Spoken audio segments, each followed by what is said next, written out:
秀秀今天跟大家分享酒酿南瓜丸子的做法。天气凉了，每天一碗秋裤都可以少穿一条。从地里摘了一个非常小的南瓜，非常可爱。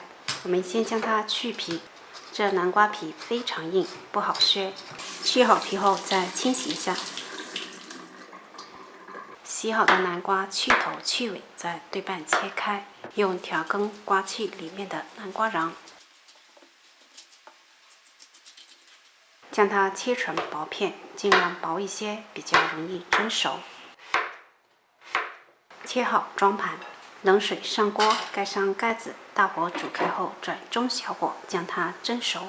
整只像这样能够用筷子轻松夹碎就可以了。倒掉多余的水分，再倒入大碗中，加适量的白糖，并将它捣成南瓜泥。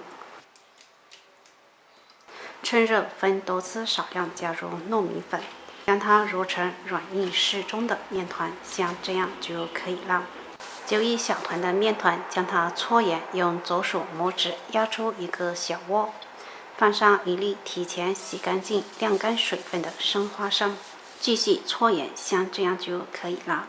全部处理好，表面撒上一层糯米粉，用手轻轻的来回搓匀。这样可以防粘。一次性做的都可以放在冰箱冷冻保存，随吃随起。先烧一开水，加一小块冰片糖，不喜欢太甜就少加一点。再来点桂花也不错。放入丸子、红枣和枸杞，100克酒糟，中小火将它煮开，煮至丸子全部漂浮起来，就证明丸子已经熟了。咱们的酒酿南瓜糯米丸子就做好了，颜值高，味道非常的清香。